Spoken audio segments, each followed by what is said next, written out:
Welcome to the Rooted in Light podcast. I am your host, Tuesday Rivera, and I am here today with Dr. Gabrielle Donnelly. Some of you might remember Gabe. She was here with us just a few episodes ago talking about a dark night of the body.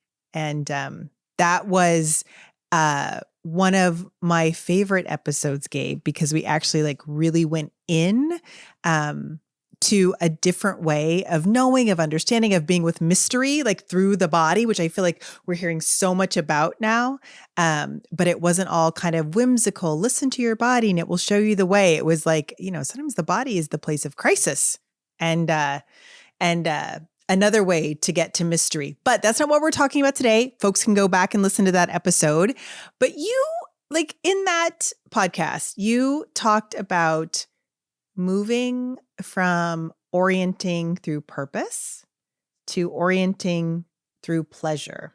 And that has really stayed with me. And I thought it was kind of a little bit controversial because so much of what we hear these days, right, is around determining your purpose, figuring out your purpose, moving from your purpose. And you said, maybe not so much. Maybe we could orient or move from pleasure. And so what might you say to that, Gabe? I can hear how it would be slightly controversial as you speak it back to me, Tuesday. So yeah, I'm actually really happy to have this conversation with you now so we can take it deeper and clarify, and I think where that came from, well, it came from the place of recognizing that I was using my sense of purpose, particularly around my work, to push through and override a lot of messaging from my body. Okay, so let's just remind people what your work is, right? Because I think that Gabe doesn't make widgets, right? She wasn't in a corporate soul-sucking job, right? That, that had her attention and was taking her away from what was the most important in life. You have a meaningful job, right? I do, yes. So what do you do, Gabe? I do have a meaningful job, and it's incredible to be able to step back into it after being on sick leave. I am a professor, a scholar practitioner. So I teach in community leadership and social change at Acadia University. And I write about things that matter to me. I research. And then I work with my amazing collaborators at the outside as well, doing systems change work, working with leaders on the front lines of big work around how we shift systems, how we think about the work that we do, and how we nourish ourselves as leaders inside of these emergent times. And so I've had a lot of purpose and meaning in my work. That's right. It's been brimming. Right. This could be the compass of a life. Right? That kind of work, right? In fact, Gabe and I wrote a chapter together. I hope I get the chapter title right. I believe it was taking a stand for complex joy in systems change. Oh, taking a radical stance for complex joy. There you go. We got in that word. Yeah. Yeah. Exactly. And so in that we wrote about, and you can find that in Gabe's Creative Futures Handbook.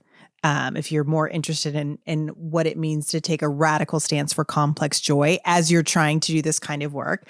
But one could argue, Gabe, that that kind of thinking about systems, thinking about how to make people whole in systems, thinking about making the world a better place. How come that's not enough? How come we shouldn't just orient to that? Oh, goodness. Yeah, I mean, maybe it works for some people to orient that way.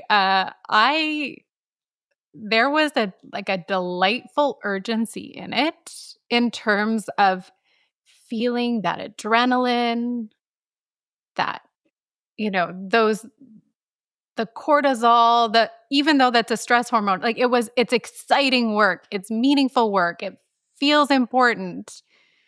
And I think I felt that it was important, and I still do, although orient to it differently now. But I think that there was a certain level of my enjoyment of the pace and the speed and the intensity and the bigness of the questions and the meaning and the purpose that really was an obstacle for me over time in my body. And I think it was part of the conditions of how I got quite ill, and was also the way that I overrode the feelings in my body that were telling me to slow down. I was like, well, no, I'm living a purposeful life and I'm doing work that matters. And I will not give this up until I was forced to, And so I think that's why I'm really in that reorienting of purpose, because I think it can be a driver for change, both in positive ways, but also in negative ways if it takes over our lives.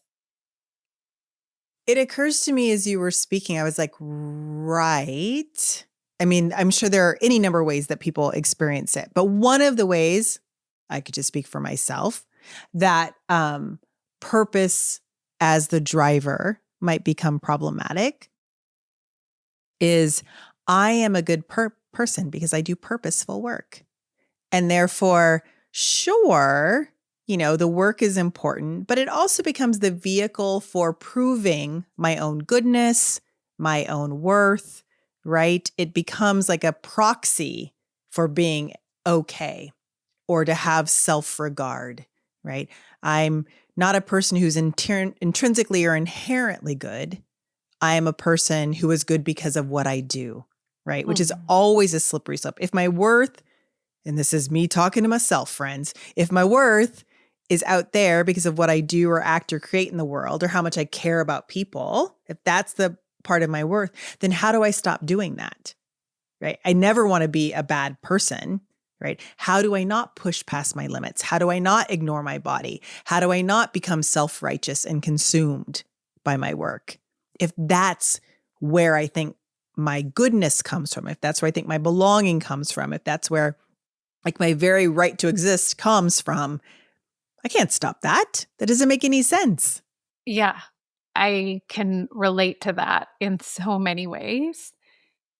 And I as I'm thinking about it, I've never been somebody who is a helper in a traditional sense of the person who kind of is able to make work, to anticipate needs and find a sense of value in that. But I am somebody who loves to meet people's needs. And there's a subtle difference. Yes. I can show up in the world and merge with what's in front of me and become really quite valuable. And I think that is one of the only ways I knew how to orient. And I think a lot of that is gender conditioning and and then we could go into personality typologies as well that might shed some light around that too. But I was really good at losing myself, and it was actually a place that felt really quite comfortable, because I think it was so tied to my sense of identity, and worth and value, in so many ways, and a fear of, if I'm not doing those things, then what is my purpose? Because my purpose has to be external. It can't just be, oh, my purpose is taking care of and living this precious opportunity called life. I know it was your illness that began to uncouple those things, but can you just speak to that a little bit more? Right? I think that in some ways the one of the things to take from your illness was all of this uncoupling or undoing or unraveling.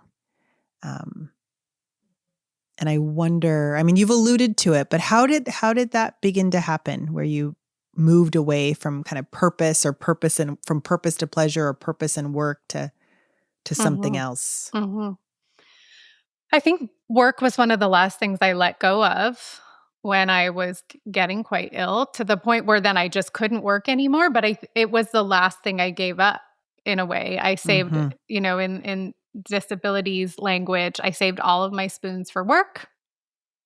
And then nobody else got any of it. My partner didn't get any of it. My family didn't get any of it.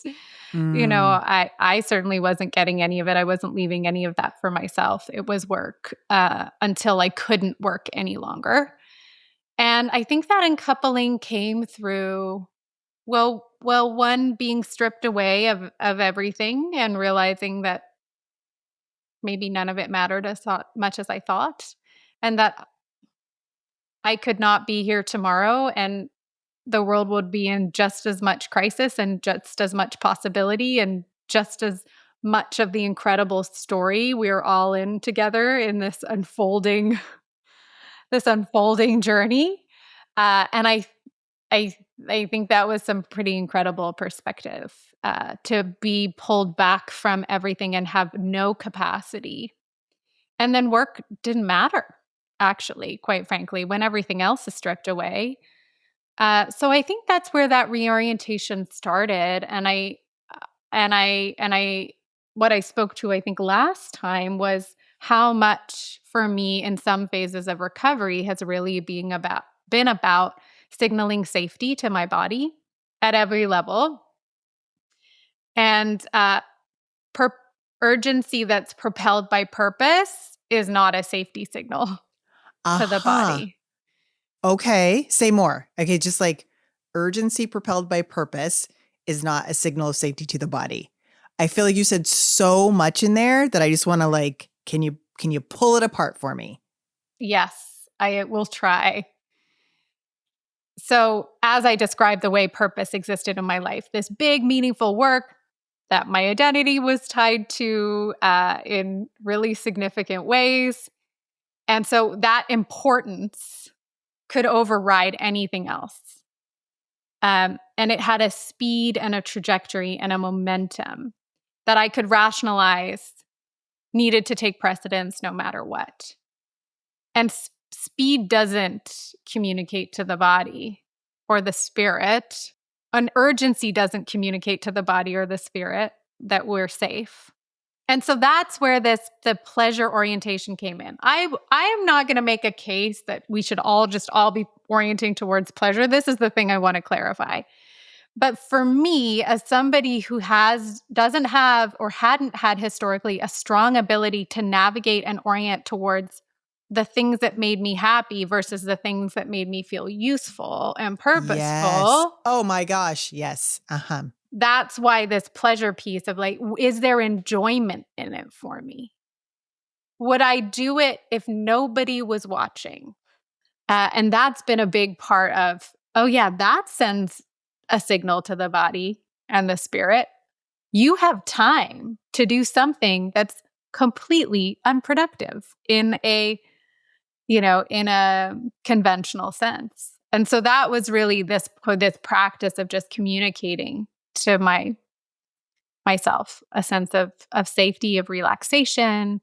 And if you listen to the previous episode, that's all about creating the conditions in the body to heal. It can't heal very well if it's still in a fight or flight process. Right. You've been on this too, this uncoupling, I think, a version of uncoupling from the kind of work that you and I have done together historically that has had so much value and importance in our lives and something we still connect with. How has that been for you as you clarify a sense of purpose, redirection, new shapes? Well, I think I really wanted to talk with you about it because there's something around what you said around doing something for enjoyment versus usefulness or my usefulness or and I think maybe it's something, Gabe, around, I think I don't want to tell anyone's age, 40s, 50s. How about that? Right. That is a little bit like, there's so many places I could be useful, right? That actually can't be the barometer because I would still wear myself out, burn out, run myself ragged. So it's a little bit like, so if that's not the barometer, like even as you said it, like my first thought, Gabe, was like, oh, right, I want to enjoy the places that I'm useful. But I'm like, stop that. Actually, stop the useful, which can be really scary, especially at this moment in the world. And I want us to go there too.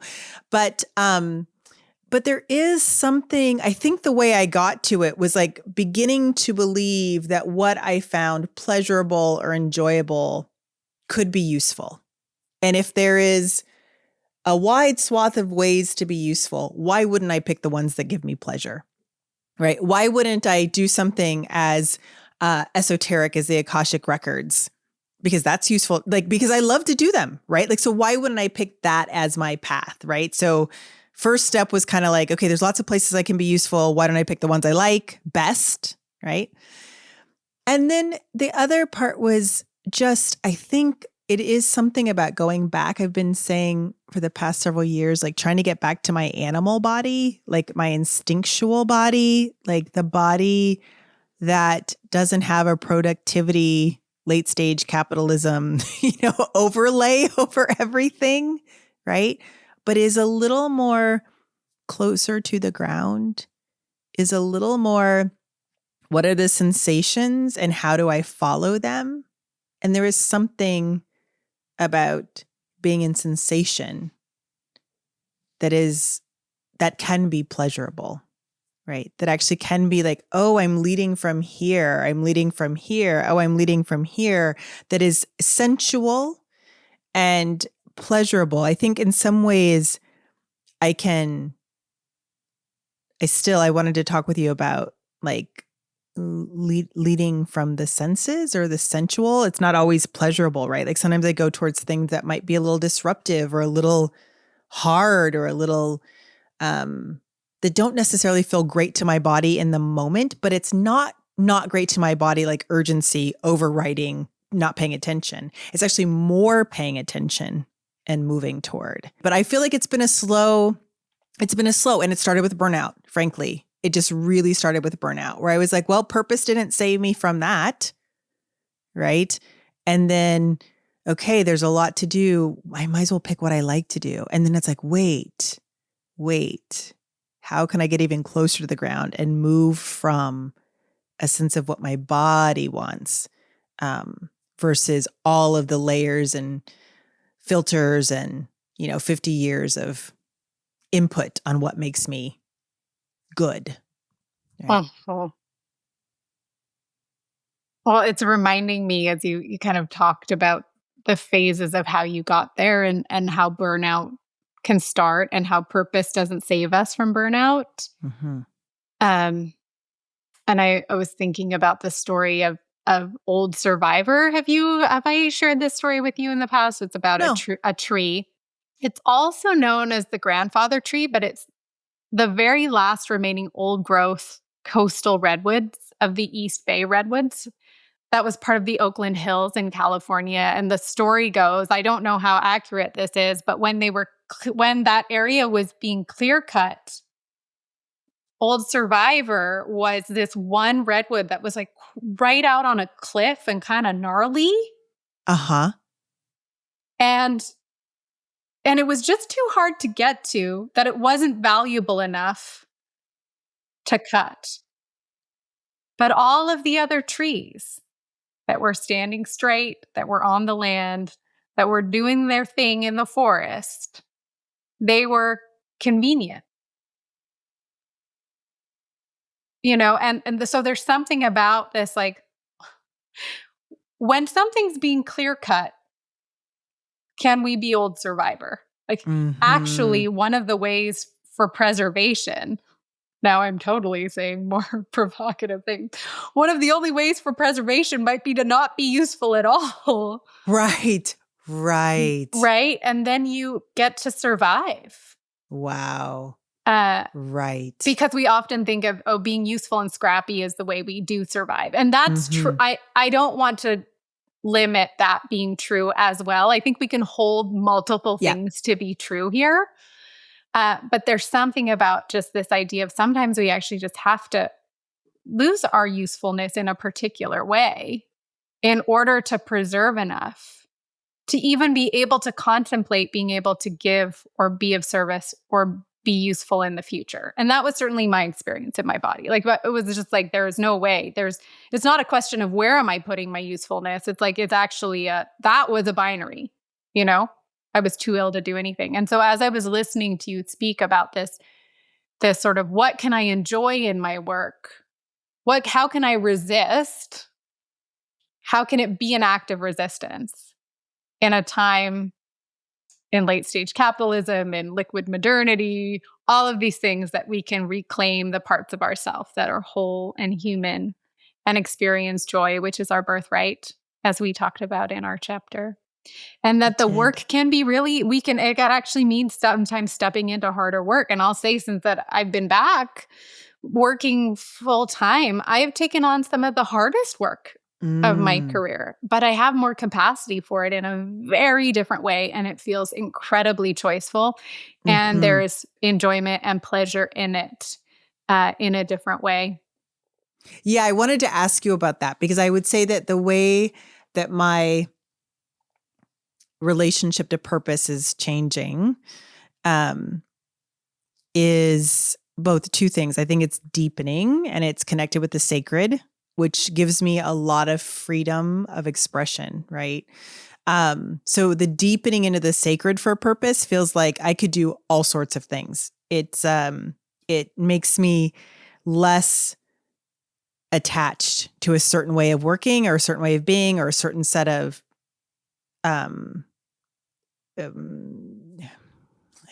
it's not principles, because I feel like those in some ways have not been shaken, but it's almost like the surface principles have been shaken, right? Like, so like the deepening into purpose and making and coming more into flow with my sacred purpose, right? It makes it so like, shoot, I could do like 25 or 30 things, right? I mean, I don't know that I personally could, but do you know what I mean? Like, it just kind of opens up what I'm doing as like, oh yeah, that's an expression of my purpose. That's an expression. Oh, that's an expression.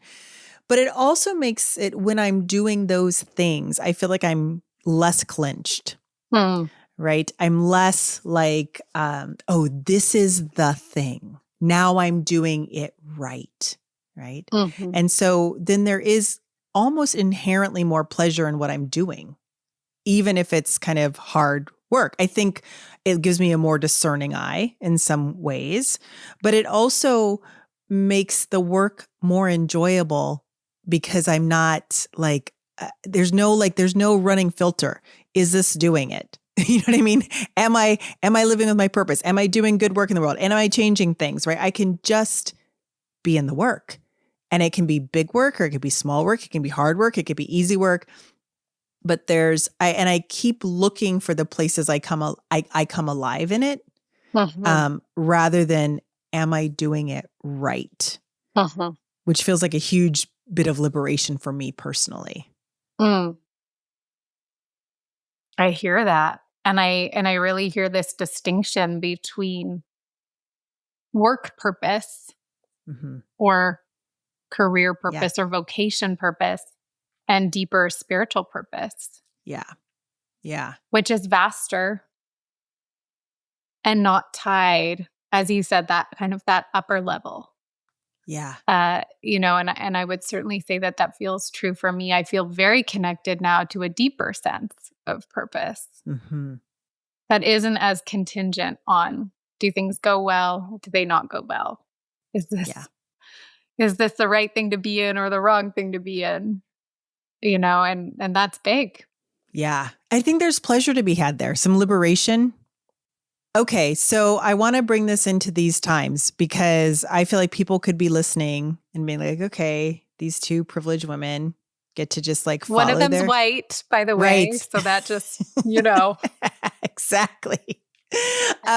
They just get to like follow this deeper purpose, but it doesn't really matter what they do, and they're just seeking pleasure. And I could feel quite light, right? Quite ungrounded, quite airy, quite self-indulgent. And I don't think that most people, or at least most people who are listening to this podcast, would not understand these as fraught times, as hard times, as times that are calling for something different than how we've ever been before, as a time of perhaps collapse. And so I wanted us to talk about what it's like. I wanted both of us to talk about, because we kind of came together around like this deep sense of well-being that I think we both have very often.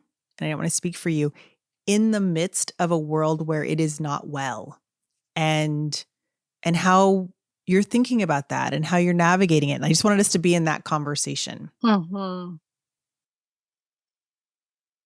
This part does feel very tender and vulnerable to talk about because, as you said, that word well-being, and I have accessed a place of well-being, I think really for the first time in my adult life, at least. Mm. And I am fierce about protecting it. And that doesn't mean there can't be ripples. I'm actually reading the news more. Mm. Um, Uh-huh. I I have found for me that tapping into this profound wellspring of wellness, of well-being, that is inside of me and inside of all of us, and I think among us, if we can connect with it, has made it easier for me Mm. to turn toward the unraveling, Mhm. the the apocalypse, if we think of the Latin word for that, which is a great unveiling. Um, Mhm. and and that's been a really surprising part, I think, for me of this.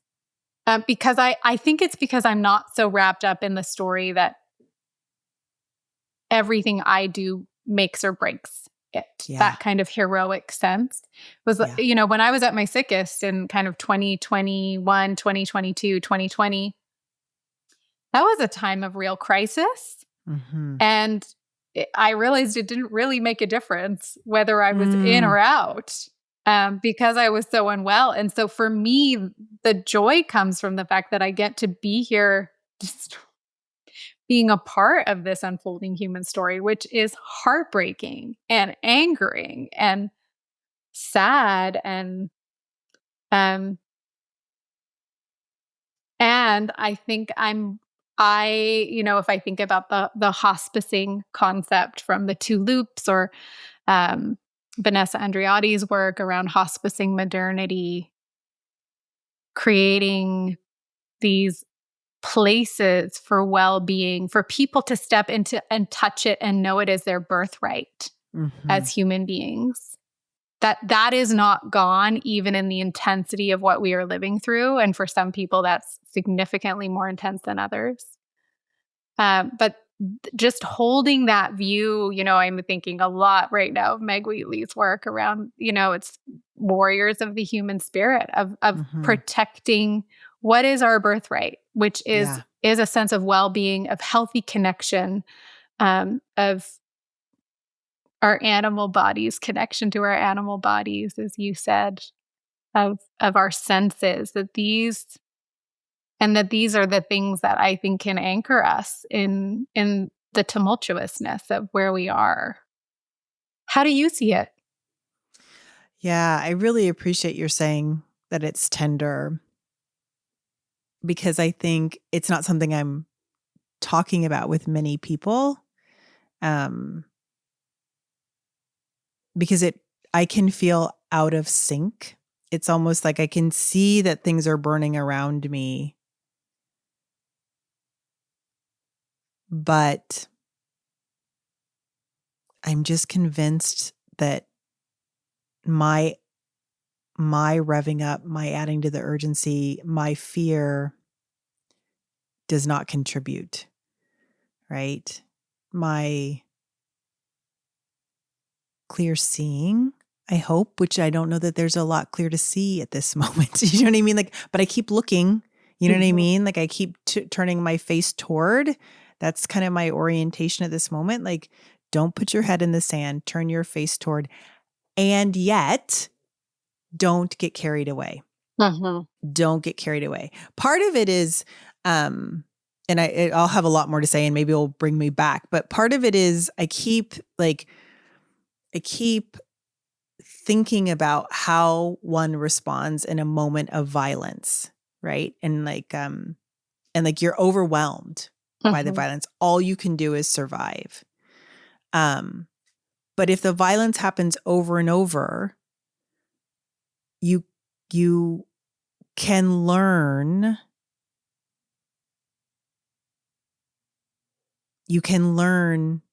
perhaps in not the moment of violence, but the 5 or 10 minutes after, like how to get yourself safe, how to respond, right? Like, so I worked with battered women for a really for a long time, right? So, and it's not to minimize the violence. It's just, I guess I keep looking around me and saying, with our current administration, he's so smart. He just keeps hitting us and we just keep getting like hit rather than, and we keep responding with pain and upset. And that is completely, that is true. And we don't choose our trauma responses and all of that. I understand. And part of me wants to go, and how do we get closer to the ground and say, you're doing that. How do we want to respond? How do we want to be? What is the wise way to respond that isn't, that it's like an Aikido move, right? Like you're coming at me with a lot of energy, and how do I let that happen and move aside versus like stepping into your path and trying to, I don't think I'm being very clear. Maybe I'll give an example. And it's just like a very small example, maybe not important, because I don't want to minimize the people that are hurting right now, which is why it feels so tender, right? Like, I haven't had family deported, right? Like I don't know what that reality is, so I don't want to minimize those things. But I recently had a trip to Canada for work. And in that trip to Canada, I worked with a lot of other people who were going between Canada and the US to Canada, Europe to the US, Europe to Canada. And I just noticed with this unknown, what's going to happen at the border, going and coming back. And the truth was, it was unknown for all of us, every single person in that, of the 6 or 7 people that I have colleagueship with, but then with the group of people that I was going to work with, half of them were coming from the US into Canada, right? And there was a lot of unknowing. And I noticed that there was a lot of energy, a lot of forecasting, a lot of anticipatory worry, a lot of sending messages about, do this and don't do this, and the government saying to do this. And I was like, right, I can rise to that, or I can like put my belly to the ground and say, okay, all right, what is wise here? Okay, I've got what I need, I think, from attorney to get across the border. I will get across or I won't. And then it was one of the easiest ways in, but actually I felt that way on the way back too. I was like, everyone's worried about getting back. I'll go and I will get, or I won't. It wasn't a trust that everything would be okay. Because I don't think we can trust that everything will be okay. I don't, that's what I want to say. I don't actually think we can trust that everything will be okay. But I do think there was more of a trust in myself that I had a reservoir that I could, with whatever came up. Now, should I have been detained and disappeared? I'm not saying there's any reservoir I could have had that would have made me able to deal with it. I'm not saying that, which is why I want to be careful. Yes. But what I'm saying is I got across the border and back with very little activation for myself. And I noticed for other folks, like it took a huge amount of their energy, and angst. And we all got across the border and back, right? And then when I was in Canada, I was with folks who like knew stuff about borders, and they were like, yes, there is danger. And here it is. It's this. So like all 18 things you're worried about, you only have to worry about 3, right? But I just was noticing how my being more in touch with my own reservoir, my own animal body, made something that was real, border crossing in this time. And I have lots of privilege there, right? I'm a US citizen. I always have been, right? Made what could have been a hard situation harder. Not unnecessarily, because I don't want to. I'm with you. And I think it's just so hard to talk about this. Yeah. Because one of the things that is seen as the response right now, especially if you're someone with more privilege, is to just be upset all of the time. Right. And I say Right. that, and it's hard to say it, but it's like, if you're doing your job right, Right. you should be upset all of the time about what's happening in the world. And Mm-hmm. and I don't disagree with that. But I think there's also, and yes, and when we have the opportunities to fill that reservoir, which not everybody has access to, Right. not everybody always has access to. Sometimes it isn't raining. Right. Whatever Right. sometimes the dam isn't up, but for those of us who have moments where we have capacity to fill that reservoir, we are not just doing it for us. Mm-hmm. We are actually doing it also for the people around us. Right. And it is a form of, if the collective is dysregulated right now. Right. Yeah. Right.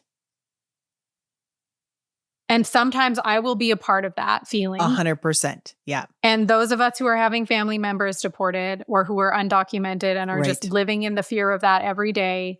Yes, yes, yes. And then we also need people who have access enough in their bodies, if they can, at times, Mm-hmm. to connect with that wellspring, to connect with that reservoir. Yeah. For all of us.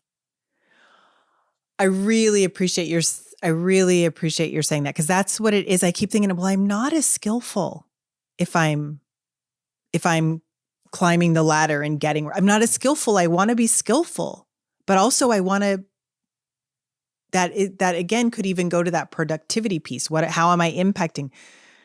And that's okay. I'm an interconnected person. I want to impact. I'm not as skillful. That matters. But I'm also just not like, how there are people like you come to them and you just want to be with them because they're in themselves. There's something they give simply by being fully who they are. I was just watching an elder on a 6-minute video earlier, and I've met her in St. Croix, and there's nothing unassailable is what this elder is, right? She's unassailable, and she has lived life and seen things.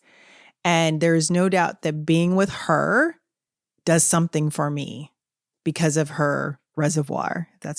And so I think there is something here about actually just honoring that as well. It's not just that I'll be more impactful, which is right where I go to, right? I can be better resource for people, but it actually does something for the field if I can access that. And do you remember, I think in the 70s, there was something like, if you're not outraged, you're not paying attention. Mm-hmm.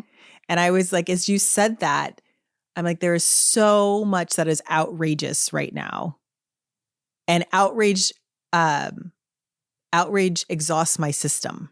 And so it's almost like if I am outraged, I can't pay attention, right? I can't actually pay attention to what's needed and what's skillful and what's next and what's, last Friday I was with a group of people in Minnesota, just a beautiful, there were 60 people all doing community work and completely undetoured by what's happening outside. And I was able to show up joyfully with them.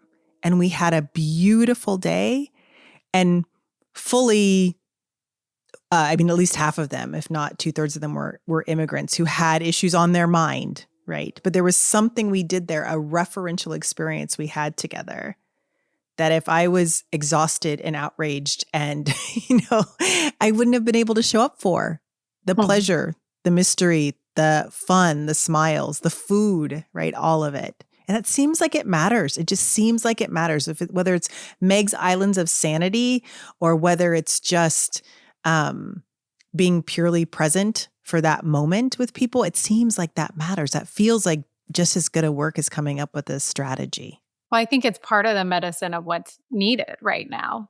It's not the only medicine that's needed. Right. But it's part of it. And for those of us who can, how do we create spaces, host spaces where people can tap into that sense of pleasure or joy or rest or just being okay enough for that moment. I'm thinking of last week being at a 2-day conference with healthcare professionals, and the theme of the conference was stillness in chaos, um, and and how many of them were there because they were just like, I need to know more about this practice. I need to know more about this word, or I Wow. have something up on my wall that reminds me to take a moment. But when you think about the impact, if if if all of the healthcare workers are stressed Yeah. and they're going in to meet with patients and to make decisions, that's hard for Yeah. everyone, and Yeah. there's really good reason why that's the case, particularly in Canada with a public healthcare system. Although we could talk about healthcare systems in all kinds of ways between the US and Canada, and what's healthy and unhealthy about them. But, there's really good reason why the professionals in the Canadian healthcare system are absolutely beyond maxed in every single way. And so then the conversations were like, how do you pause? I'm thinking of one speaker who spoke about the pause where when she puts her hand on the door handle before going in to see a patient, that Hmm. just that moment is enough resourcing for her to show up differently. And Right. and going back to the, like, and it's not about being useful, it's about presence. And perhaps that's what we're getting at here, is if we have some self-resourcing, we can show up with presence to be in the difficulty of it, not to be useful. Maybe that will come as part of it. Hopefully it comes as part of it. Um, but we can show up with what's happening and make some moves from there and do it in ways together that,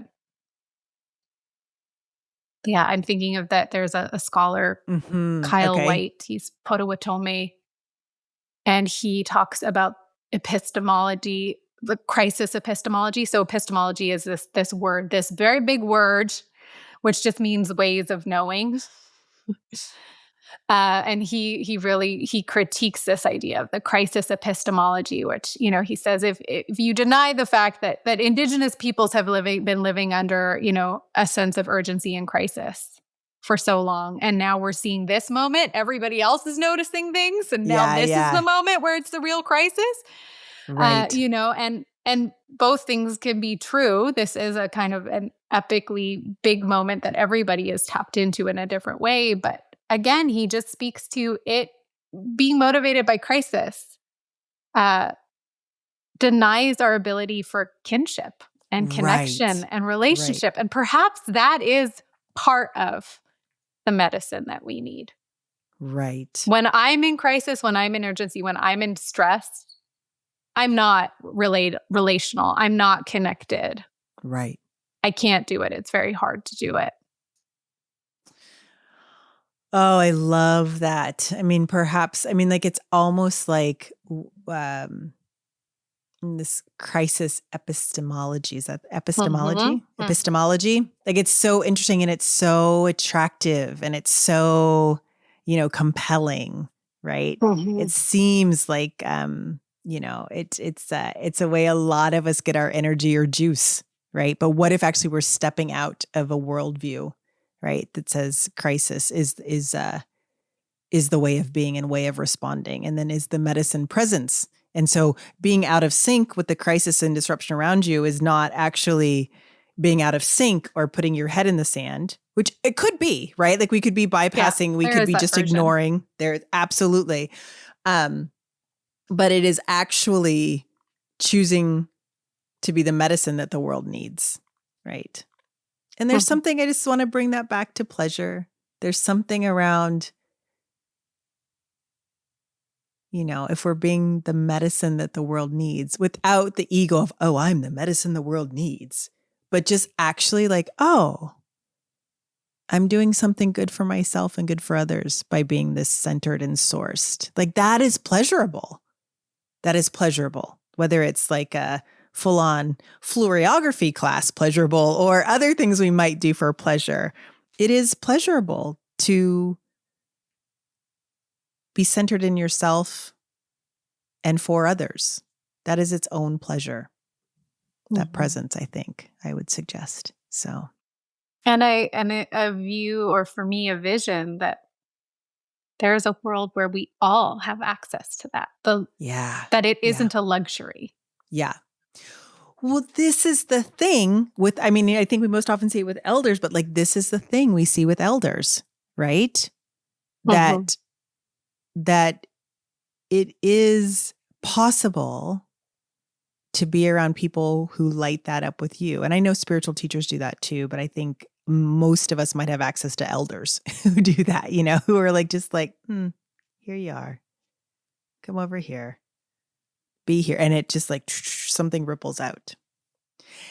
Gabe, it's so good to be with you. I wondered if you might have a practice of pleasure. You might like to leave people with practices on this podcast. And I don't know if you have any ideas for maybe a practice of pleasure or a practice for accessing pleasure.